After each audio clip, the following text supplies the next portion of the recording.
Hey everyone, Turtle Angelo here with one of my absolutely favorite teachers and mentors, Vidarbha Prabhu, for Hey another episode.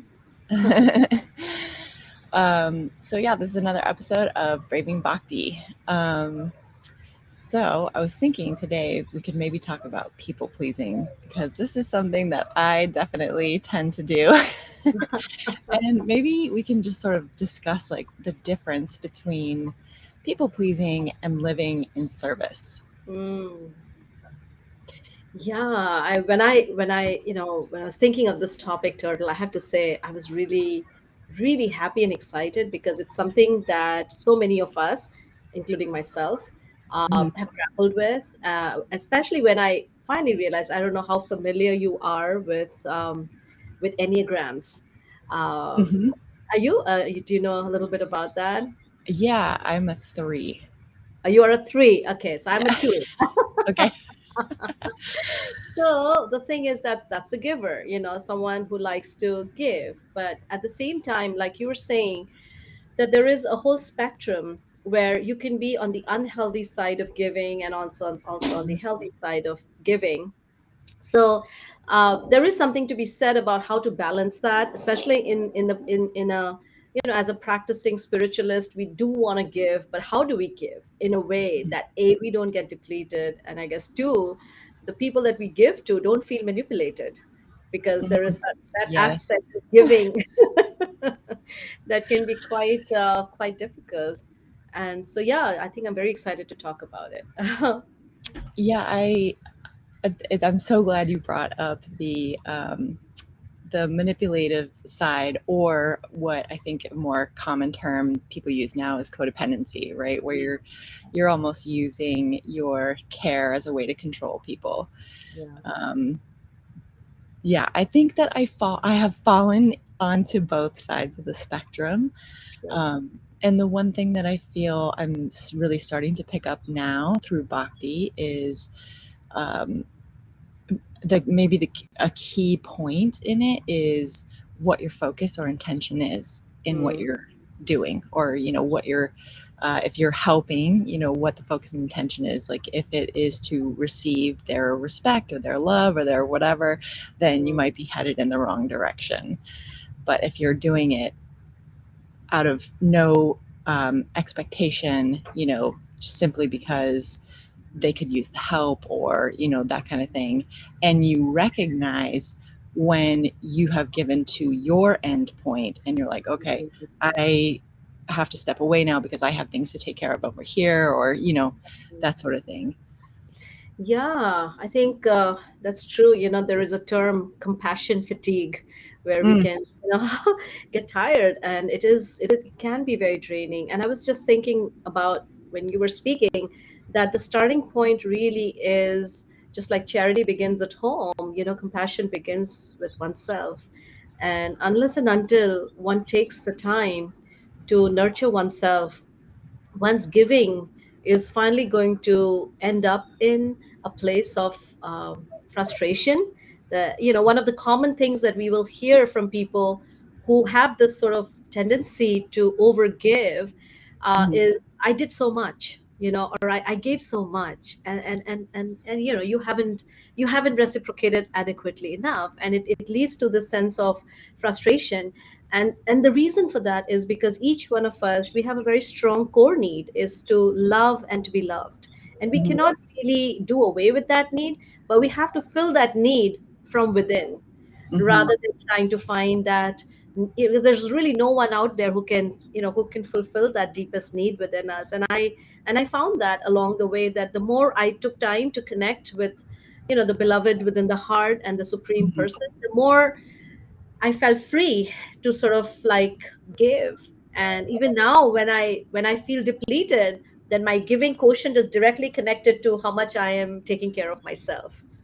So You make a very good point right there. I was just thinking while you were talking that sometimes the very thing that I want to receive, the love or whatever, is actually freedom, mm, which is interesting, right? Because I keep doing stuff. mm, I keep moving into helping or doing, or uh, I don't know, service, right? Yeah. But the building up, or the desire I think that's building up inside me, is actually freedom. Mm, And that I somehow translate that as being like, if I had the freedom, that would be their sign of love, or that would be their sign of acceptance. That I mm. wouldn't have to do these things anymore. Does that make sense? Yeah, yeah, yeah. But does that ever happen? Do you ever get there? No, no, no. People are happy to receive.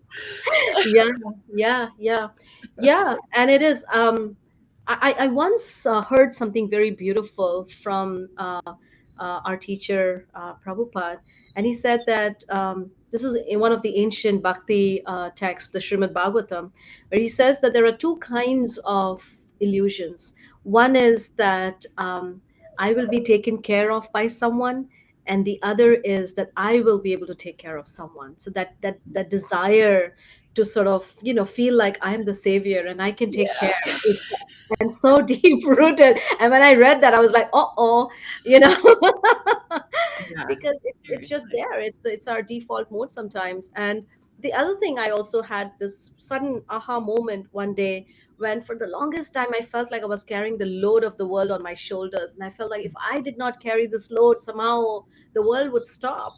And actually, I did write a poem on that as well. That when I walked away, and I not physically, but just internally, just like, okay, I found that the world still went on, and I had this sudden realization that, oh, I'm not carrying this load, and that it's okay for me not to feel like I'm carrying this load. And it was and like you were talking about freedom, that is a place of freedom.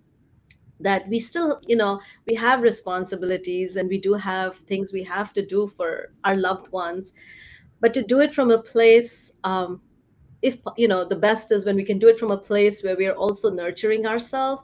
At the same Mhm. time, we recognize that I'm simply an instrument, and I'm simply giving as an instrument. I think that frees us from the burden of giving.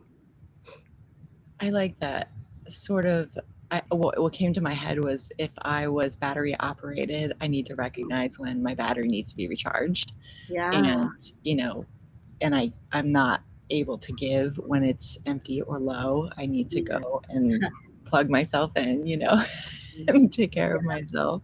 And sometimes, yeah, people may feel, and sometimes we may feel that, oh, I'm being so selfish. I remember when I initially took up bhakti practice, one Mm. of my family members, he told me, he said, don't you think you're being selfish by wanting to live a life of like spiritual, cultivation? Because that means that you will, like you're, and I saw where he was coming from. There's always that fear that maybe this person will become too or too focused on their inner life, that they will not be maybe as available for for family members. But what has happened is that now when I am present, I'm fully present, and I don't have my own, hopefully, to whatever extent it's possible for me to be that way. My stakes are lower, so it's coming Mhm. from a deeper unconditional place, rather than what's in it for me, and how do you fill up my coffer, and you Yeah. know yeah. How did you feel when that came up? Because what came up for me was just thinking how much I feel women are sort Yeah, of taught to be of service, but yeah, not but to family, like you said, or yeah, to relationships, or to your partner, or those kinds of things. Like, I feel we're almost trained in that way.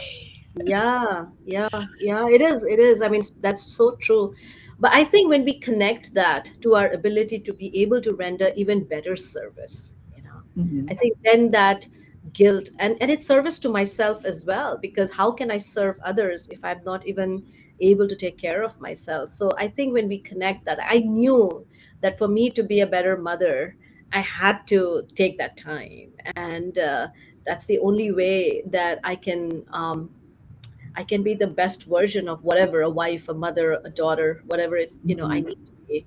So I see this as a very integral part of being able to serve others and take care of others. We cannot take care of others if we are not taking care of ourselves. And Hmm. I think the two are just synonymous with each other. So, but at the same time, we just want, like, it's kind of like the hen story, right? Where, we want the egg to give us golden eggs, but we don't want to feed the egg, right? The man thinks, okay, Mm, like, okay, I'm just gonna use what, but you cannot, like, so I right. feel that any person to give, and to give continuously, and to give selflessly, and to give happily, we have to also replenish ourselves, and for that we need to take care of ourselves at all levels. And that's not, I mean, if that's a selfishness, then that's the best kind of selfishness. Yeah. Well, I'm glad you brought up motherhood actually, because that was another one that I wanted to touch on. I hear so often, I don't have children myself, but I hear so often from my friends the struggle that they have with, I guess, guilt, right? And Mhm. of course, wanting to be there for their children, but also feel like they are depleted or, maybe even depressed or feeling like they're losing themselves, which means that their battery is getting really low, right? And so I don't know if you have That's a anything whole to other session that we could talk about, just motherhood. okay. It's huge. I mean, motherhood is the occupational, it's like it just comes with the territory. There is constant, like, guilt, there's constant sense of, like, not being good enough. And you can look back, like, of course, now I am an empty nester and my son is 24, and you can Yeah. always look back and think of, okay, I could have done this better and I could have done that better. Mm, But at the end of the day, when we think of ourselves as just an instrument, and there's just something that we are doing. And what gives me, so again, even when I was a mother to an active 4-year-old or a 10-year-old, and I homeschooled, so there was a lot of giving involved. mhm, But I mhm, one thing I did every single day was to make sure that I would take out my morning hours to connect and to chant and to meditate and to read. And also, I kept my own spiritual life, active. And I feel that that was also part of my mothering. I wanted my son to see that my life, um, there was a higher purpose with which I was living, and I was taking care of myself spiritually. And I felt that that created some deep impressions on him, uh, as well.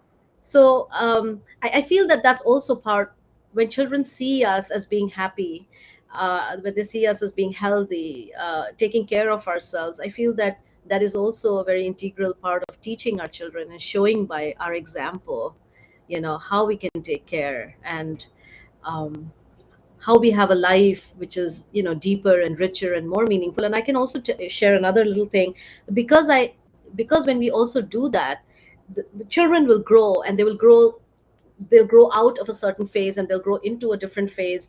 And as parents, we have to continuously adapt to their changing, personalities and their different needs. And I so see true. that because I was taking care of myself, I felt like I was able to sort of, change with that, accept, Mhm, go through it, and feel a deeper place of constancy, or, like a mhm, place where I could say, all right, everything is changing on the outside, like especially when you went off to college. mm, I had something, like I could, like get into, like I could hold on to something and feel complete. yeah. So I don't think that at all resonates, but Well, I understand what you're talking about for sure. And I think it even applies on a smaller level. If you think about even, your partners or your friends or the people that you're around more often, the ups and downs that they go through, like in one single day, could yeah, be quite similar to, I feel like, what you're describing as you move through the life of a child, right, growing up. yeah, And they may go through phases of wanting to separate from you, and they may go through phases of wanting to connect with you, and like, yeah, you feel this sort of back and forth and yo-yoing. And I think I find that the same thing happens on a much smaller scale, just throughout my day. Like, I work at home, and so does my partner, and um, you know, we obviously are sort of separated and focused on our work during the day. But sometimes when we cross paths, I can tell, like, oh, maybe something is frustrating him about work or whatever. And it's interesting how how I internalize that, you know. I immediately start thinking like, oh, is he mad at me? You know, or things like that. And I feel like it ties into the people pleasing and the, as you said, people pleasing as a way to manipulate. Like, um, I think what you're describing of having that spiritual practice, having that center, really allows you to not be at the mercy of whatever energy might be just passing by you. I love how you've said that. Yeah, yeah, it really helps us to, reclaim ourselves and and feel centered. Because ultimately, what we are looking for, we're looking for the right thing. We're looking for acceptance and love, unconditional love, validation, acceptance. And we're just looking for it in a place where the other person is also looking for the same thing. So it's just like empty containers, right? Constantly trying to like fill. Who's going to fill home? And so I and in the course of my own life, as I've spoken to so many people, I feel that all our relationship issues, they all come from this place of unmet expectations, and Mm, we just don't know what to do with them, and we blame each other. And if we can just take those expectations to a place within, and take care and nurture that in our relationship, with the beloved who's sitting right within our own heart, then we come out of that space fuller and more complete. And I see that whenever I've been able to do that, my relationships change, because the burden of those expectations have been removed from that relationship, and now we are free to love. And that's something that it's I'm not there yet, but it's something that I really really would like to develop more, mm. like just complete freedom to love, with no expectations, no conditions, no strings attached. I think it's a beautiful place to be. Yeah, I mean, it certainly seems, I'm still trying to, and I mean, I put like serious concentration into it, right? I'm still trying to recognize not only maybe what I'm thinking or what my body feels like when I move into like service. And when I say service, I mean like helping or, you know, even like talking to someone, right? I mean, that's service sometimes. Yeah, Like, oh, a yeah. friend comes to you and they have a problem and you're talking to them, you know. I'm really just trying to be conscientious of like everything that comes up for me when I move into that space, to understand like how to start to shift it. Mm. Shifted in what direction? Well, I guess shift it into detachment, I guess.